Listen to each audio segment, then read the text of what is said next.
ስም ተጠቃሚኻን ፓስወርድኻን እንተረሲዕካዮ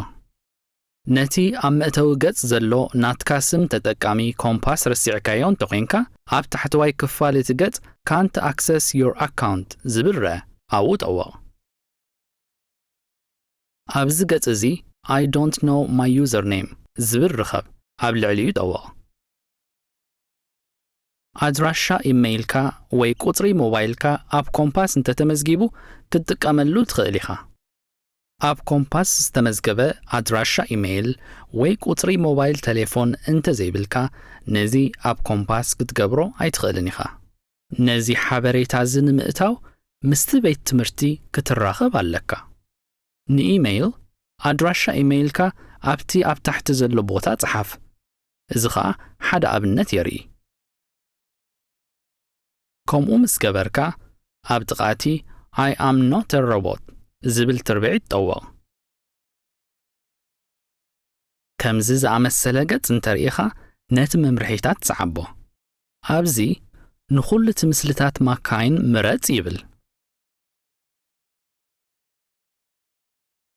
ድሕሪኡ verify ዝብል ጠወቕ ድሕሪኡ continue ዝብል ጠወቕ proceed to login ዝብል መልእኽቲ ምስ ረኣኻ ኣብኡ ጠወቕ ስም ተጠቃሚኻን ፓስወርድኻን ንኽትእቱ ናብቲ ቀንዲ ስክሪን ክትምለስ ኢኻ ስም ተጠቃሚኻ ምእንቲ ክትረክብ ኢሜይልካ ረአ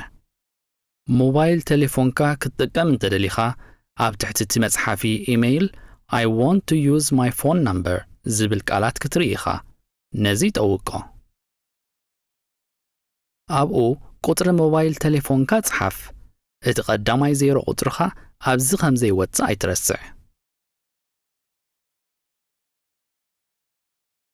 ከምኡ ምስ ገበርካ ኣብ ጥቓቲ I am not a robot ዝብል ትርቢዒት ጠወቕ ድሕሪኡ continue ዝብል ጠወቕ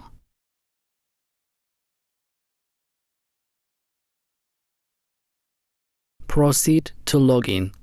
ዝብል መልእኽቲ ምስ ረኣኻ ኣብኡ ጠወቕ ስም ተጠቃሚኻን ፓስወርድኻን ንኽትእቱ ናብቲ ቀንዲ ስክሪን ክትምለስ ኢኻ ስም ተጠቃሚኻ ምእንቲ ክትረክብ ናይ ሞባይልካ መልእኽቲ ረአ ኣብ መእተዊ ገጽ ነቲ ናይ ኮምፓስ ፓስወርድኻን ተረሲዕካዮ parent sign in with one time code ዝብል ረአ እዚ ኣብ ጥቓ ታሕተዋይ ክፋል እቲ ስክሪን ይርከብ ኣብኡ ጠወቕ ሰለስተ ኣማራጺታት ቀሪቡልካ ኣሎ ካብዚ ዝስዕብ ኣማራጺ ሓደ ጥራይኻ ክትህብ ዘለካ ቁጽሪ ሞባይል ኣድራሻ ኢሜይል ወይ ስም ተጠቃሚ ከምኡ ምስ ገበርካ ነታ ኮንቲኒው እትብል ቃል ረኺብካ ጠውቃ ነቲ ሓንሳእ ጥራይ ክትጥቀመሉ እትኽእል ፓስወርድ ንምርካብ ኢሜይልካ ወይ ብሞባይል ዝለኣኽ መልእኽቲ ይርአ